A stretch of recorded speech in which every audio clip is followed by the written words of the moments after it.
Another super team is being created in order to take down LeBron once again after Stephen A. Smith was confronted by LeBron James at the Knicks game, basically saying, I'm going to tell you one time, bro, keep my son out of this. To Stephen A. Smith because he was talking poorly about his son. He literally said, oh, I'm pleading to you as a father.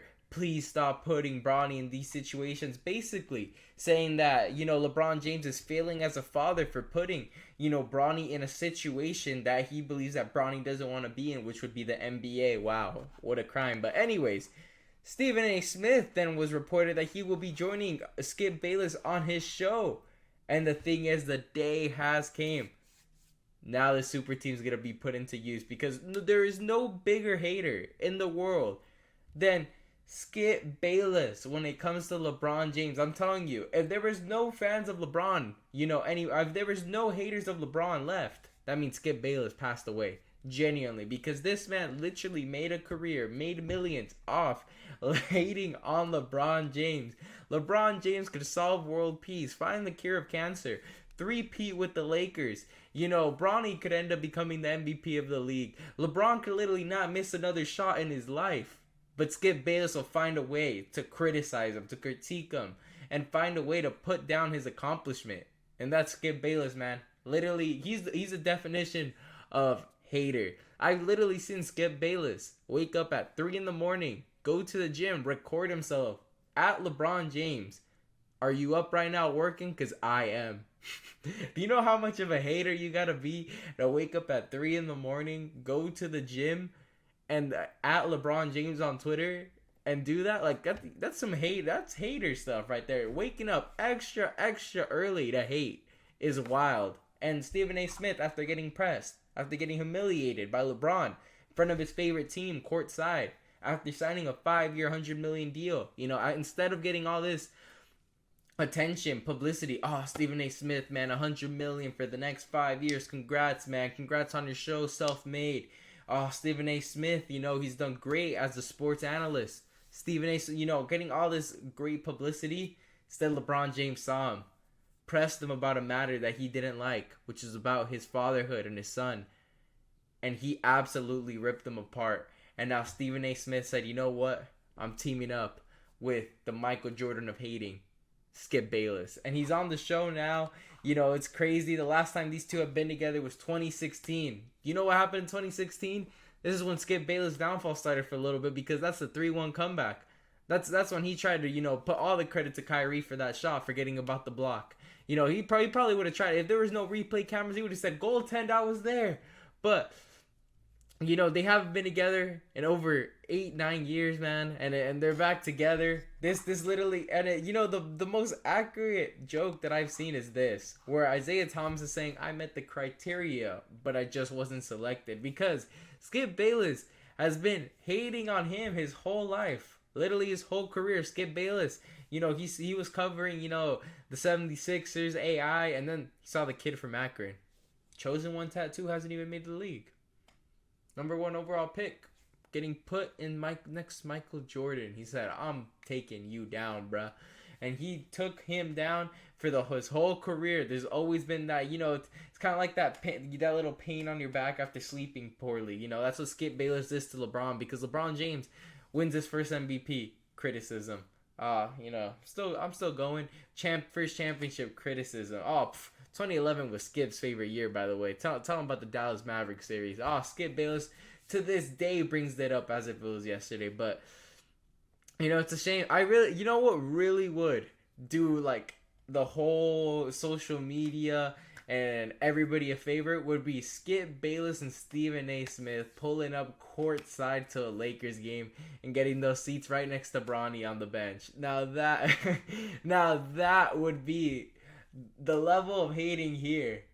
If somebody were to get Skip Bayless and Stephen A. Smith to go out courtside, Lakers game, LeBron's first game back from injury, and sit right next to Bronny, a game that Bronny's not in the G League, now that would be a generational hate act right there. Somebody might have to investigate that, because that would be, hating to its max degree right there.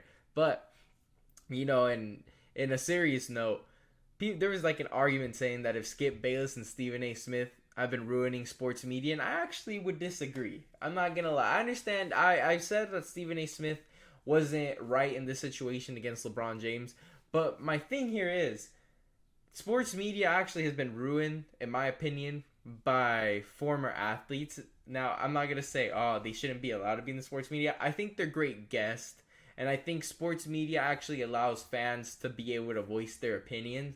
But if you're gonna kind of fill up all of these sports networks with only former athletes and people who go to school, educate themselves on the media, on sports media, on being able to deliver the news and opinions and debates and insight and all this, so on, it kind of kills it. We've got guys like Antonio Brown with CTE being on these sports news, networks, and I'm just like, what? Like that's not really right in my opinion.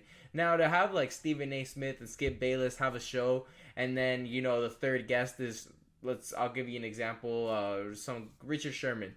It's no problem with that, or like Shannon, the Skip, Molly, and Shannon Sharp. There's no problem if two people went to school for this and there's one athlete. Like the one athlete aspect, I get it. It's great because they relate to you. Oh, they know more behind the scenes than Skip and Molly did, and or Skip and Molly. And it's just when it gets attacked, or not attacked, but just filled with athletes, and I'm seeing Dan Orlowski, Cam Newton, Marcellus Bennett, with Molly. I'm just like, now you're kind of killing it because it's all former players and it's just no insight from the fans' point of view or from non-athlete point of view, which I think the sports media should be mostly, should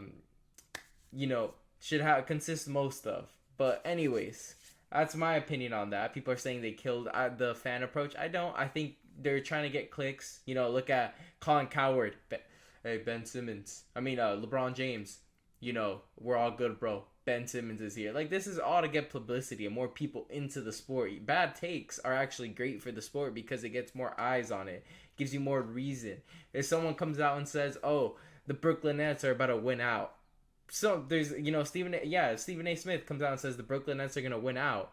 Then you're going to be watching Brooklyn Nets games if they get on a 2-3 game winning streak, and it's going to draw more attention to the game, more revenue for the team, and more money for the athletes. That's what people don't understand. So for people to come out and say Skip Bayless and Stephen A. Smith, are bad for sports news and sports media due to them having bad takes, I think that's a really bad opinion to have and bad approach. And honestly, the only people that should feel that way are athletes who are actually, being, a part of those L takes and being the bad side of that. So if fans are going to come out and say that, there's no point, because if anything, it's giving them more publicity for their teams. There's the reason why a lot of these sports teams get more publicity than they should be is due to sports media having a topic or a hot take or something controversial happen to that specific team. But anyways, make sure to leave a like and subscribe. Leave a comment down below. What do you think about this situation? Is this the greatest super team ever created against LeBron? Or was it the 2017 Warriors? But anyways, thank you guys for watching.